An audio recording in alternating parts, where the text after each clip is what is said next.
شادی کی پہلی رات میں نے گھونگھٹ اٹھانے سے پہلے اپنی پگ اس کے قدموں میں رکھتے ہوئے صاف الفاظ میں بتا دیا، مجھے معاف کر دو، میں حق زوجیت ادا کرنے سے بالکل قاصر ہوں، صرف اپنی والدہ اور بہنوں کی خوشی کی خاطر خود غرض بن گیا ہوں۔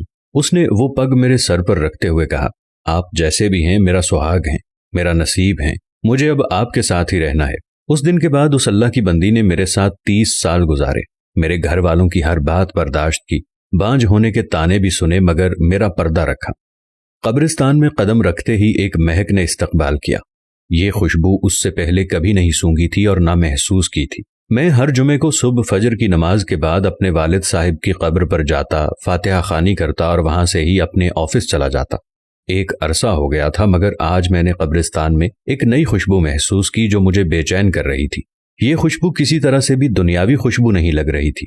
بہرحال میں والد صاحب کی قبر پہ پہنچا تو ان سے چند قدم کے فاصلے پر ہی ایک نئی قبر بنی تھی۔ تازہ پھول اور چادر سے اندازہ لگانا مشکل نہیں تھا کہ 2 یا 3 دن پہلے ہی یہ قبر بنی ہے۔ والد صاحب کی قبر سے فارغ ہو کر جاتے ہوئے اس قبر پر فاتحہ خوانی کے لیے رک گیا۔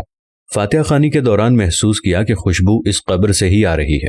کنفرم کرنے کے لیے قبر کی مٹی مٹھی میں بھری تو ایک دم ٹھٹک گیا۔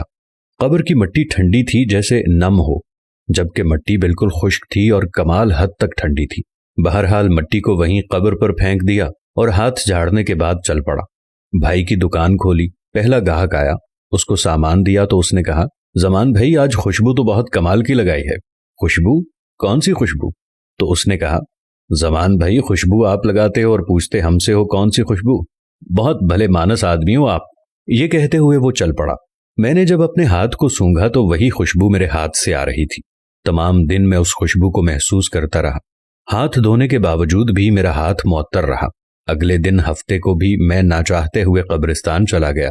والد صاحب کی قبر پر فاتحہ خوانی کے بعد اس قبر پر فاتحہ خوانی کی۔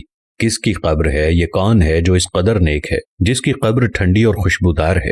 ایسا کون سا عمل کر دیا کہ اتنا بڑا انعام پا لیا؟ اس بات نے مجھے بے چین سا کر دیا۔ گورکن سے اس قبر کے متعلق پوچھا تو اس نے بتایا کہ خاتون کی قبر ہے۔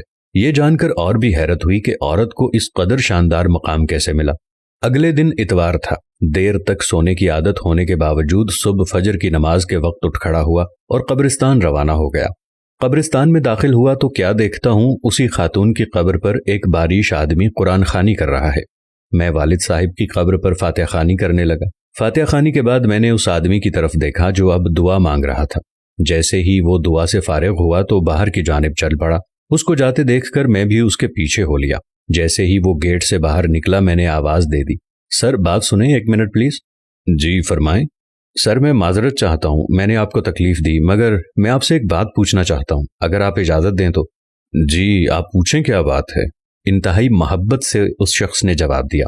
شکریہ سر، جزاک اللہ۔ میں دراصل جاننا چاہ رہا تھا کہ یہ کن کی قبر ہے جہاں آپ قرآن خوانی کر رہے تھے؟ اگر آپ مناسب سمجھیں تو بتا دیجئے۔ یہ آپ کیوں پوچھ رہے ہیں؟ اس نے سوال کیا۔ دراصل اس قبر سے آنے والی خوشبو نے مجھے بے چین کر دیا ہے۔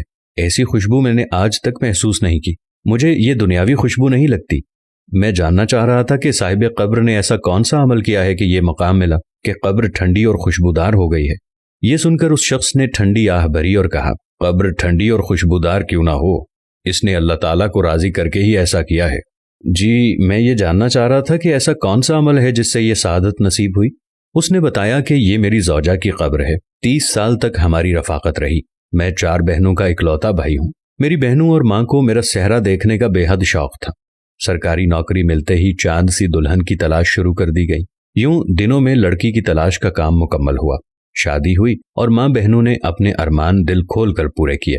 شادی کی پہلی رات میں نے گھونگھٹ اٹھانے سے پہلے اپنی پگ اس کے قدموں میں رکھتے ہوئے صاف الفاظ میں بتا دیا کہ مجھے معاف کر دو، میں حق زوجیت ادا کرنے سے بالکل قاصر ہوں، میڈیکلی طور پر مکمل انفٹ ہوں، صرف اپنی والدہ اور بہنوں کی خوشی کی خاطر خود غرض بن گیا ہوں۔ اس نے وہ پگ میرے سر پر رکھتے ہوئے کہا کہ آپ جیسے بھی ہیں میرے سہاگ ہیں، میرا نصیب ہیں، مجھے اب آپ کے ساتھ ہی رہنا ہے۔ اس دن کے بعد اس اللہ کی بندی نے میرے ساتھ 30 سال گزارے، میرے گھر والوں کی ہر بات برداشت کی، بانجھ ہونے کے طعنے بھی سنے مگر میرا پردہ رکھا۔ اللہ اس کی قبر کو کیسے ٹھنڈا اور خوشبودار نہ کرے جس نے اتنی پاک باز زندگی گزاری ہو۔ اس شخص کی تمام بات سن کر اس خاتون پر رشک آنے لگا جس نے دنیا میں صبر کیا اور اعلیٰ مقام حاصل کیا۔ آج کل کے دور میں کچھ بھی حاصل کرنا کیا مشکل ہے۔ عورت ذرا سی بیمار، مرد حلال حرام کی تمیز کیے بغیر اپنی خواہشات کی تکمیل کے لیے کچھ بھی کر گزرتے ہیں۔ تھوڑا سا فرق لگنے پر بیوی شوہر کو کھری کھری سنا دیتی ہے، شوہر بیمار ہو تو تعلق تک استوار کر لیتی ہے۔ معاشرہ ایسی مثالوں سے بھرا پڑا ہے۔ صبر کا دامن ہم نے ہاتھ سے چھوڑ دیا ہے۔ اللہ تعالی ہمیں دین کو سمجھنے، اس پہ عمل کرنے کی توفیق عطا فرمائے۔ آمین ثم آمین یا رب العالمین۔ ہم امید کرتے ہیں کہ ہماری آج کی ویڈیو آپ کو پسند ضرور آئی ہوگی، اور آپ ایسے بہن بھائیوں کے ساتھ اس ویڈیو کو ضرور شیئر کیجیے گا۔ ویڈیو اچھی لگے تو دوسروں کی بھلائی کے لیے شیئر ضرور کیجیے۔ اللہ ہم سب کو ہدایت دے اور اپنے ماں باپ کا احترام کرنے کی توفیق عطا فرمائے۔ آمین۔ اگر آپ نے ابھی تک ہمارا فیس بک پیج پیارا اسلام کو فالو نہیں کیا تو پیج کو فالو کر لیں تاکہ ایسی ہی مزید دلچسپ اور معلوماتی ویڈیوز آپ تک بر وقت پہنچ سکیں۔ اپنی دعاؤں میں یاد رکھیے گا۔ اللہ نگہبان۔